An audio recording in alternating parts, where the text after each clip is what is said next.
इस कहानी की शुरुआत में हम एक आदमी को दिखाया जाता है जिसका नाम क्रिश्चियन लोंगो है। दरअसल इसके ऊपर इसकी पत्नी और इसके 3 बच्चों के कत्ल का इल्ज़ाम है। पुलिस ने इसे पकड़ लिया है, लेकिन पुलिस को ये अपना असली नाम नहीं बताता, बल्कि अपना नाम माइकल फिंकल बताता है। माइकल फिंकल एक रिपोर्टर है जो द न्यूयॉर्क टाइम्स में जॉब करता है और आज उसने अपना 9वां आर्टिकल लिखा है जो कि एक मैगजीन के कवर पेज के लिए है। इस आर्टिकल के पब्लिश होने के बाद माइकल का जो बॉस, उसका एडिटर है, उसे अपने पास बुलाता है और कहता है कि जो तुमने आर्टिकल लिखा है वो फिक्शनल है। दरअसल तुम चाहते हो कि सब तुम्हारी स्टोरी पर ध्यान दें, तुम्हारी स्टोरी को सब पढ़ें, इसीलिए तुमने ऐसा किया है। तुमने जर्नलिज्म के बेसिक प्रिंसिपल्स को तोड़ा है और अब माइकल को उसकी जॉब से निकाल दिया जाता है। इस बात से माइकल बहुत ज़्यादा परेशान हो जाता है क्योंकि अब उसके पास कोई भी जॉब नहीं है। वो अपने घर वापस आता है जहां उसकी पत्नी जिल है। वो चाहता है किसी भी कीमत पर एक बार फिर से एक रिपोर्टर की जॉब हासिल कर ले, लेकिन उसे कहीं भी कोई भी जॉब नहीं मिल रहा होता क्योंकि उसे द न्यूयॉर्क टाइम्स मैगजीन से निकाला गया है, जो दुनिया की लगभग सबसे बेहतरीन मैगजीन्स में से एक मैगजीन है। माइकल को अगले 2 सालों तक कोई भी जॉब नहीं मिलता और साल आता है सन 2003 का, जब माइकल को एक रिपोर्टर का कॉल आता है जो कि ओरेगन से होता है और वो माइकल को क्रिश्चियन लोंगो के बारे में कत्ल का इल्ज़ाम होता है। वो माइकल से कहता है कि जब उसे न्यूयॉर्क में पकड़ा गया था तो उसने अपना नाम तुम्हारा नाम बताया था, यानी कि माइकल फिंकल। साथ ही उसने पुलिस को ये भी बताया था कि द न्यूयॉर्क टाइम्स में वो जॉब करता है।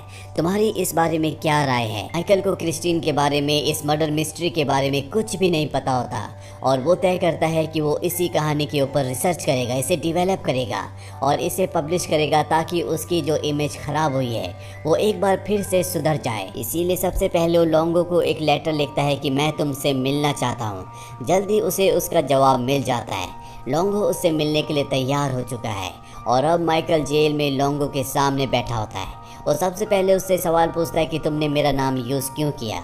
वो बताता है कि मैं हमेशा मैगजीन में तुम्हारे आर्टिकल्स पढ़ा करता था जो मुझे बहुत पसंद थे, इसीलिए जब पुलिस ने मुझे पकड़ा तो मैंने तुम्हारा नाम अपना नाम बता दिया। और अब माइकल उससे पूछता है कि मैं तुम्हारी पूरी कहानी को जानना चाहता हूँ। लोंगो कहता है ठीक है, मैं तुम्हें अपनी पूरी कहानी बताऊँगा, पर 2 शर्त है। जब तक मेरा ट्रायल खत्म नहीं हो जाता तब तक तुम मेरे बारे में, मेरी कहानी के बारे में किसी को कुछ नहीं बताओगे, और दूसरा तुम मुझे अपनी तरह लिखना सिखाओगे। दरअसल वो उसके आर्टिकल्स का दीवाना होता है और वो भी चाहता है कि वो माइकल की तरह लिखे। माइकल उसकी बात मान जाता है। इसके बाद माइकल उससे कई बार मिलता है। वो उसके बारे में बहुत कुछ जानने की कोशिश करता है।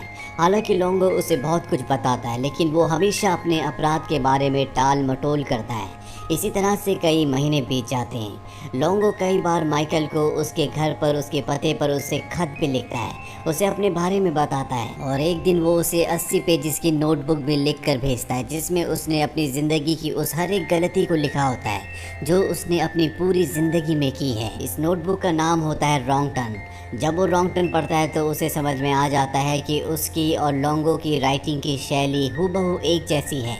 जिस तरह के स्केचेस वो अपने आर्टिकल्स में लिखता था, बनाता था, ठीक उसी तरह के स्केचेस लोंगो ने भी अपनी डायरी में बनाए होते हैं। माइकल फिंकल उससे और भी ज़्यादा इम्प्रेस हो जाता है। वो उससे जेल में कई बार मिलने जाता है और इसी तरह से कई महीने बीत जाते हैं और एक दिन वो लोंगो को बताता है कि मैं तुम्हारे बारे में कोई आर्टिकल नहीं लिखना चाहता क्योंकि तुम्हारी कहानी इस तरह की है जिसे एक आर्टिकल में नहीं लिखा जा सकता।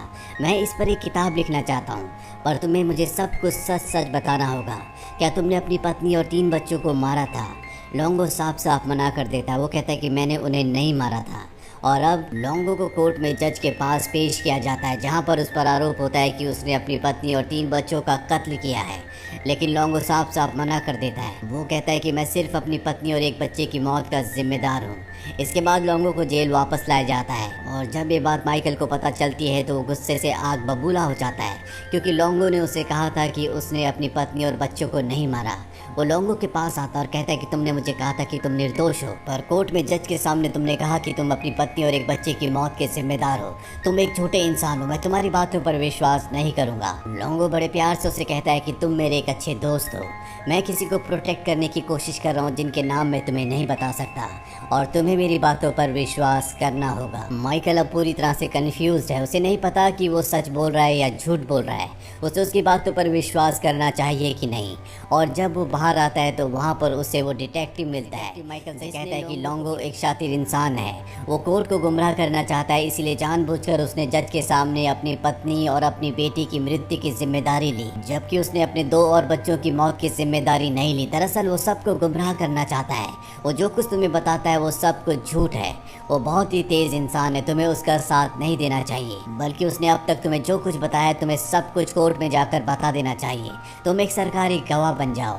पर माइकल साफ साफ मना कर देता है। वो कहता है कि मैंने लोंगो से वादा किया है कि मैं उसकी किसी भी बात को किसी को नहीं बताऊंगा। लेकिन अब माइकल को कहीं ना कहीं अंदर ही अंदर ऐसा लगता है कि कहीं वो ऐसे इंसान पर विश्वास तो नहीं कर रहा जिसने अपनी पत्नी और 3 मासूम बच्चों को मार दिया। वहीं लोंगो को दिखाया जाता है जहां पर उसका कोर्ट में एक और ट्रायल होता है। जज उसे सब कुछ सच सच बोलने को कहता है। लोंगो जज को बताता है कि उस दिन मेरा और मेरी पत्नी का पैसों की वजह से झगड़ा हुआ था, और जब मैं शाम को घर लौटा तो मैंने देखा कि मेरी 2 बेटियां गायब हैं। मेरी एक बेटी बेहोश थी और मेरी पत्नी रो रही थी, और जब मैंने अपनी पत्नी से पूछा कि मेरी बच्चियां कहाँ पर है तो उसने बताया कि मैंने उन्हें पानी में डुबाकर मार दिया। इस बात से मुझे बहुत गुस्सा आया, मैं अपना आपा खो बैठा और मैंने अपनी पत्नी को मार दिया। उस वक्त तक मुझे ऐसा लग रहा था कि मेरी तीनों बच्चियां मारी जा चुकी हैं, लेकिन मेरी वो बेटी जो बेहोश थी अब भी उसकी सांसें चल रही थी।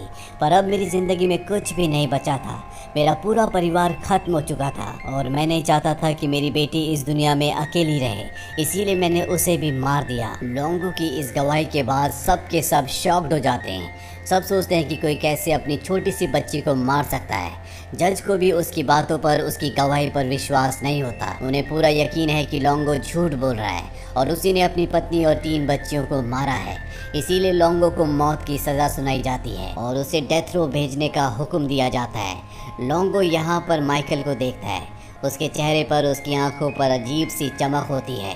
ये देखकर माइकल को बहुत गुस्सा आता है। उसे पूरा विश्वास हो जाता है कि अब तक लोंगो ने जो भी कहानी उसे सुनाई थी वो सब झूठ थी। दरअसल वो ऐसा इसलिए कर रहा था ताकि वो कोर्ट को जो भी स्टेटमेंट दे उस पर ज़्यादा विश्वास किया जा सके, पर किसी ने उसकी बातों पर विश्वास नहीं किया और अब उसे डेथ रो भेज दिया गया है। कुछ दिनों बाद माइकल एक बार फिर से लोंगो से डेथ रो मिलने जाता है और उसे कहता है कि तुम झूठे हो, तुमने ही अपने पूरे परिवार को मारा था। पर यहाँ पर एक बार फिर से लोंगो उससे झूठ कहता है और कहता है कि जब मैं अपने घर पहुँचा तो मैंने देखा कि मेरी पत्नी मेरी बेटी को मार रही है।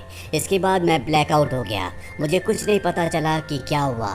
पर अब माइकल उसकी बातों पर विश्वास नहीं करता और कहता है कि तुम झूठ बोलते हो, तुम ही मर्डर हो, तुमने अपने पूरे परिवार को मारा है। अब मैं तुम्हारी किसी बात पर विश्वास नहीं करूँगा। लोंगो से कहता है कि तुम में और मुझ में कोई फ़र्क नहीं है।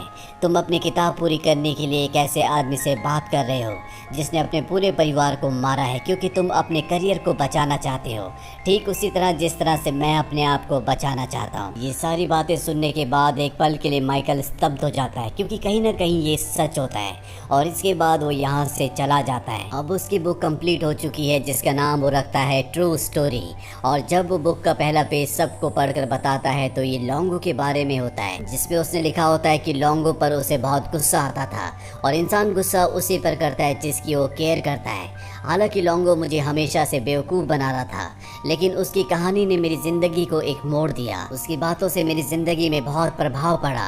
वो मेरी ज़िंदगी में एक तूफ़ान लेकर आया जिस तूफ़ान में मैं बच गया। अब वो अपनी किताब पढ़ना बंद करता है और तभी वहाँ पर बहुत सारे लोग और रिपोर्टर होते हैं जो उससे सवाल करते हैं, और तभी वहाँ पर उसे लोंगो भी दिखता है जो कि उसका भ्रम होता है। लोंगो से कहता है कि मैंने अपनी आज़ादी को खोया है, लेकिन तुमने भी कुछ ना कुछ खोया होगा।